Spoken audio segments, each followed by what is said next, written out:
welcome to the deep dive. Okay, so you've handed us a really fascinating snapshot of the crypto world right now. It's, well, it's a whirlwind, isn't it?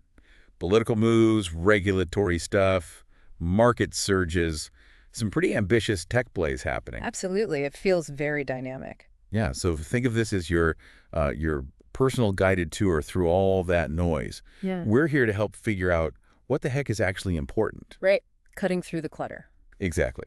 We've got news headlines, analyst predictions, company announcements, the whole lot.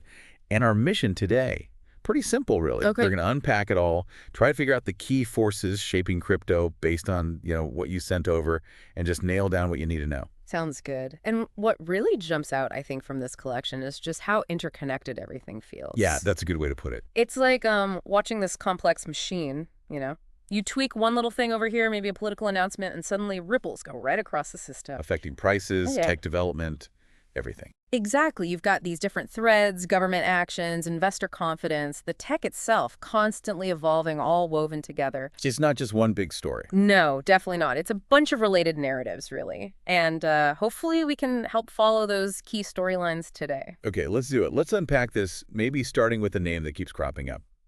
Former President Trump. Right. He features quite a bit in these sources. Yeah, there are a few things detailing his recent influence. The first thing that grabbed me was this tariff pause. Apparently, his decision to, temporarily hold off some new tariffs, though China's still the big exception, right? Yeah. Gave the crypto market a real shot in the arm. It certainly looks that way from the numbers. Bitcoin jumped almost 8%, hitting, $82,967. And other coins like XRP, Solana, they saw even bigger gains. Over 11%. Yeah, and the crypto-related stocks, too. Coinbase, MicroStrategy, they popped as well. Coinbase up 17%, MicroStrategy 24%. Yeah. Huge moves. But what's interesting to consider here is why. Why did that specific pause have such an immediate positive effect? Good question. What's your take? Well, I think it wasn't just seen as a minor economic tweak. The market clearly read it as a potential sign that maybe broader trade tensions might ease up.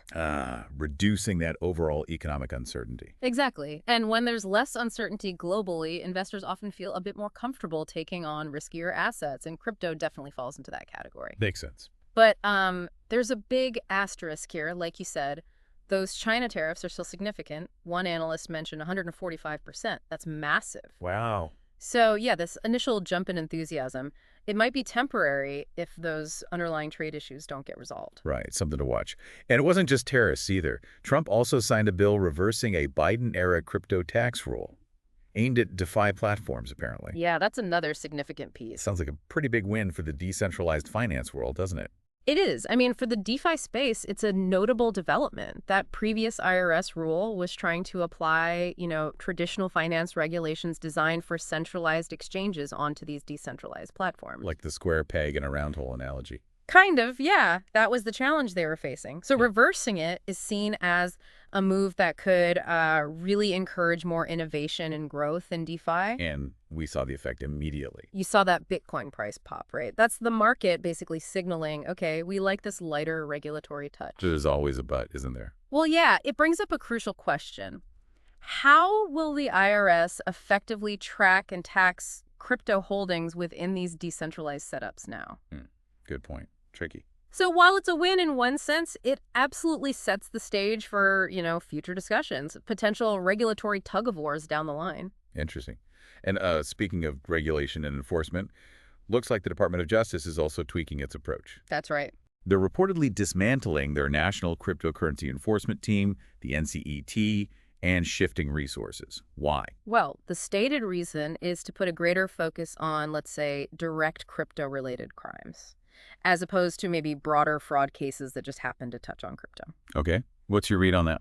If you look at it in the context of maybe a broader shift towards being less interventionist on crypto reg, well, this DOJ move seems to kind of fit that pattern. A lighter touch overall. Potentially. The argument is that focusing on core criminal activity within the crypto space itself will be more effective.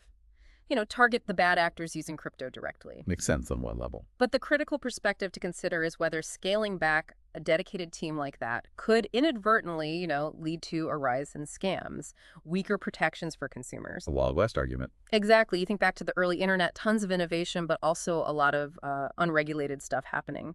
There's that same tension here. How do you foster innovation without making it too risky for everyday people? Yeah, that's the balancing act, isn't it? Yeah. Absolutely. Now, shifting to the business side, it looks like the Trump family is getting even more directly involved. That was mentioned. World Liberty Financial, backed by the family, launched a stablecoin, USD1. And they're planning an airdrop to their LFI token holders. Right, the airdrop mechanism. Yeah. Basically free tokens to existing holders to build buzz. Yeah. Plus, there was that White House meeting with crypto execs. Seems like a deepening connection there. It certainly does suggest that. Launching a stablecoin which, aims to be pegged to the US dollar by a company with those close political ties, that's definitely noteworthy. And the meeting reinforces that. It underscores that increasing level of engagement, between political circles and the crypto industry. But one thing did catch my eye in the notes. What's that? The mention of a pretty significant reported loss, $125 million, on previous Ethereum sales by this group. Okay. That does raise some questions, doesn't it, about their financial strategy, the execution. Yeah, it's not insignificant. It's just a good reminder, I think. Even with political connections and lots of buzz, success in crypto is far from guaranteed. It's volatile. Even well-connected ventures can hit, substantial financial hurdles. Very true. Okay, let's switch gears a bit. Let's dive into some of the market dynamics. Maybe spotlight some specific cryptos mentioned in the sources. XRP seems to be having a strong run. Yes, XRP stands out. Up over 12% year to date, I think. Yeah. And there's even speculation really, about it challenging Ethereum for that number 2 spot. Right. That's quite ambitious. What's driving this? What's fueling the XRP momentum? Well, what's really interesting about XRP's performance, I think, is that it seems driven by more than just, pure speculation. Okay. Ripple, the company behind it, they've been making some pretty significant strides in, real-world adoption, especially cross-border payments. Oh, the utility aspect? Exactly. That recent license they got to operate XRP payments in Dubai, that's a tangible example of progress. Yeah. It's not just future potential, it's actual use cases. Unlike some others, maybe. Potentially, yeah. And the market cap of Ripple's own stablecoin, RLUSD, is growing too, which again points towards practical applications. So regulatory wins in real-world use are key here. It seems like it. Those seem to be the key factors behind its current positive run and what might set it apart a bit. Okay, that makes sense. Now, what about the big one? Bitcoin. It saw that volatility from the tariff concerns dipped to around $74,500. Felt that, But then it bounced back pretty strongly, didn't it? Back towards the $82,000 range. How do we read that kind of resilience? Bitcoin's ability to recover fairly quickly like that after the initial drop, it does suggest there's still strong underlying demand, a belief among investors in its long-term value. The Ho dealers are holding.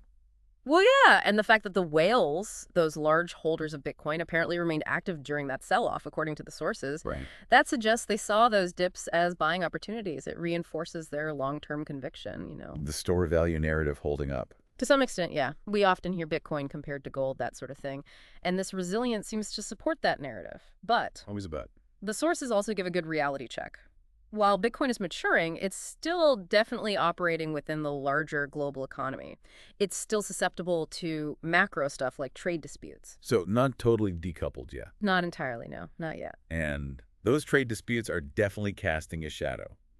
China's retaliatory tariff hikes 84% to 125% on U.S. goods. Ouch. Yeah, massive numbers. That clearly played a part in that early week crypto dip. Bitcoin to low $80, Ether down over 10%. Fake hits. And even though the market recovered somewhat, the sources emphasize this ongoing trade war is keeping the crypto market on edge. It really highlights how interconnected everything is, doesn't it? The global financial system. Yeah. Crypto is often talked about for being decentralized independent, but its global nature means it is sensitive to these international economic tensions. Can't escape it. A trade war between the U.S. and China. That creates uncertainty, a flight to safety in broader markets.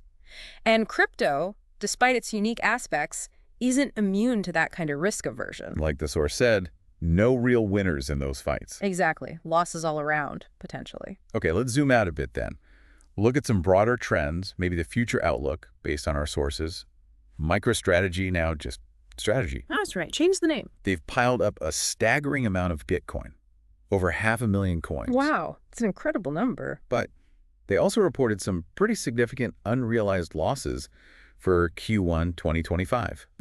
And a regulatory filing suggests they might actually have to sell Bitcoin if prices fall below a certain point, which seems to fly in the face of Michael Saylor's famous never sell mantra. That sounds, well, a bit risky. And just to clarify, unrealized means paper losses, right? Not actual until they sell. Exactly. They haven't locked in the loss unless they sell lower than they bought. But yes, risky is definitely a fair description of their overall approach. Taking on debt to buy Bitcoin. Right. Strategy's whole strategy involves taking on significant debt, $8.21 billion mentioned to acquire Bitcoin.